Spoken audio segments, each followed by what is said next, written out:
வர வரைக்கும் தான் ரம்யா அந்த குரூப்பில் இருக்க முடியும். கெமி உள்ளே வந்துடுச்சுன்னா ரம்யாவை துரத்தி விட்டுருவாங்க. ஸோ அந்த 5 பேர் தான் அந்த வீட்டை ஆட்சி செய்யணுன்றதுல அந்த 5 பேரும் ரொம்ப தெளிவாக இருக்காங்க இந்த சீசனில் அப்படின்னு சொல்லும்போது, இந்த வாரம் திவாகருக்கு ஆனதோ இல்லைன்னா பாருக்கு ஆனதோ இன்னும் 1 வாரத்தில் 2 வாரத்தில் வினோத்துக்கும் ஆகதான் போகுது. அப்போ அவர் எகிரிட்டு அவருக்கான ஸ்டாண்டு எடுக்கும்போது எடுத்தாதான் அவர் சுயரூபம் வெளில வரும்னா, அப்போது வினோத் சரின்னு அவருக்கான ஸ்டாண்ட் எடுக்கும்போது நீங்கள் அப்போ வினோத் வெஸ் கனின் வந்தால் நான் என்னன்னு பார்க்குறேன், கமருதீன் வெஸ் கனி வந்தால் பார்க்குறேன், கமருதீன் வெஸ் சபரி வந்தால் என்னன்னு பார்க்குறேன் அப்படின்னும் போது எல்லாருமே ஒரு பொண்ணை அடின்னு அடிச்சுட்டு அவளை நாமினேஷன்லேயும் கொண்டு வந்துட்டு நாமினேஷனில் 10 ஓட்டு வாங்கினவரும் ஃபர்ஸ்ட்லேயும் செகண்ட்லேயும் இருக்காராம்.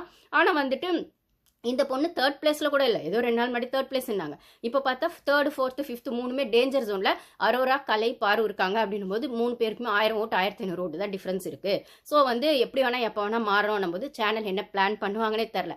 ஓட்டு இருக்கட்டும் அங்கே கழுது அது ஒரு பக்கம் இருக்குது, ஆனால் சேனல் டிசைட் பண்ணுறது டப் எலிமினேஷன் வச்சு பாரு வைல்டு கார்டு வரதுக்கு முன்னாடி பாரு அமைச்சலான்னு பிளான் பண்ணுவாங்களோ இல்லை கலையும் அரோராவையும் வெளில அனுப்புவாங்களோ தெரியல. ஆனால் பாரு டேஞ்சர் ஜோன் தான் போல இருக்குது. ஸோ பாரு ஃபேன்ஸ்லாம் கொஞ்சம் ரெடி ஆயிக்கோங்க, நெக்ஸ்ட் யாருக்கு ஃபேனாக போகலாம் அந்த வீட்டில் அப்படின்னு. எனக்கு தெரிஞ்சு வைல்டு கார்டு உள்ளே வந்த அப்புறமா ஏதோ ஒரு சண்டை வந்துச்சு, அந்த ஒரு விஷயத்துக்குள்ளே அந்த கேமோட ஃப்ளோவில் எடுத்தாங்கன்னா கூட மனசாரிடும். ஒன்றுமே இல்லாமல் நீங்கள் கமருதீனையும்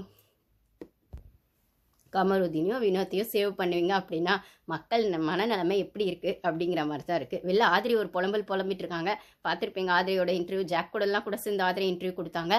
அப்புறம் வந்து ஜோ மைக்கேல் அவர் எடுத்தார், இன்னும் 2-3 பேர்லாம் எடுத்தாங்க. அவங்க திருப்பி வைல்டு கார்டாக வேறு உள்ளே வரப்போகிறாங்க. ஆனால் இப்போ இல்லை, இன்னொரு 3-4 வீக்ஸ் கழிச்சு வரப்போகிறாங்கன்னு ஒரு விஷயம் இருக்குது. அது ஒரு பக்கம் நடக்கட்டும்.